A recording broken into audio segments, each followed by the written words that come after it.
Document de révision, étape 1. Dernière question, la D, démontrer qu'une fonction issue du quotient d'une fonction quadratique et d'une fonction polynomiale du premier degré peut être exprimée comme une somme de fonctions rationnelles et d'une fonction polynomiale du premier degré. Donc, je pense que quand tu vois le mot « démontrer », là, tu dois penser à 3 exemples numériques. C'est sûr que tu peux le faire algébriquement, mais c'est vraiment une coche au-dessus, là. On n'est vraiment pas là-dedans dans cette question aussi. Donc, ce qu'on veut faire, c'est le quotient, le résultat d'une division.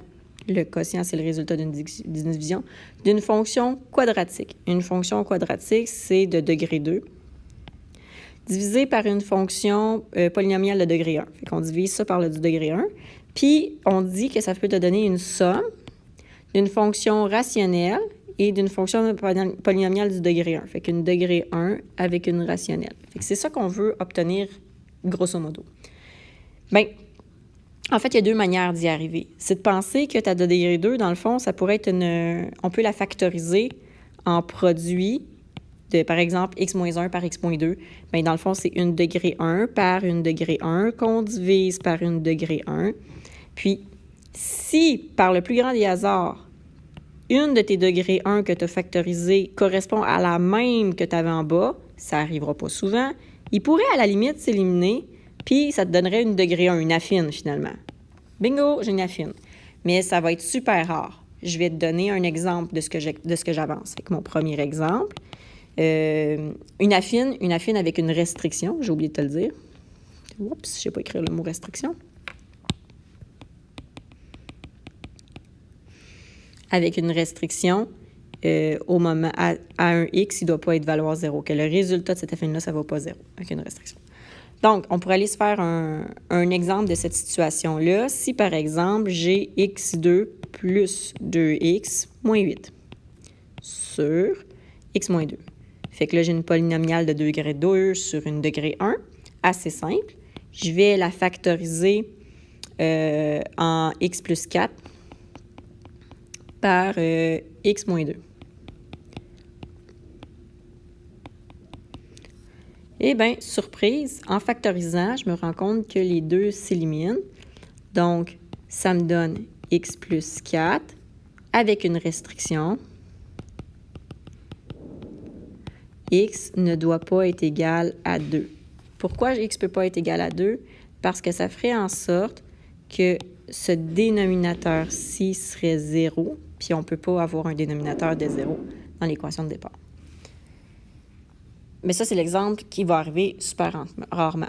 Je peux te faire un autre exemple au moment où je ne pourrais pas éliminer mes degrés 1 avec mes degrés 1, puis je vais avoir plutôt le format une affine avec une rationnelle. Hein, parce qu'une degré 1, c'est comme une affine, une polynomiale de degré 1. Ça pourrait être une affine, par exemple, avec une rationnelle.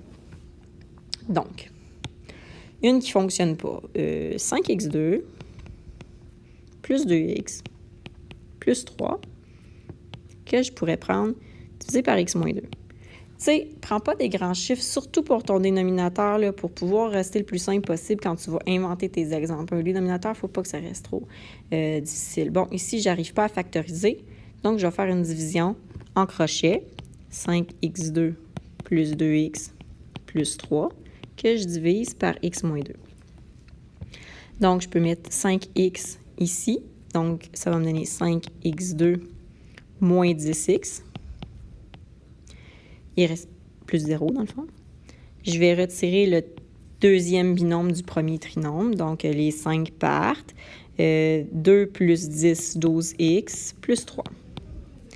Je peux encore ajouter 12. 12 fois x, 12x. 12 fois moins 2, moins 24. Donc, je vais enlever le deuxième binôme du premier binôme. Les 12x moins 12x, il n'en reste plus. 3 moins 24, 24, 25, 26, 27, il va me rester 27. Fait que ça, dans le fond, c'est mon reste. Bien, tu l'as appris que le reste, c'est une portion du dénominateur qui est ici. Donc, on va avoir 5x plus 12 et reste 27 sur x moins 2. Donc, mon équation, mon affirmation de départ, on te disait que ça peut être représenté comme la somme d'une fonction rationnelle et d'une fonction polynomiale du premier degré. C'est direct ça que j'ai. J'ai une somme entre une rationnelle et une polynomiale de degré 1. Donc, ça pourrait être un premier exemple numérique.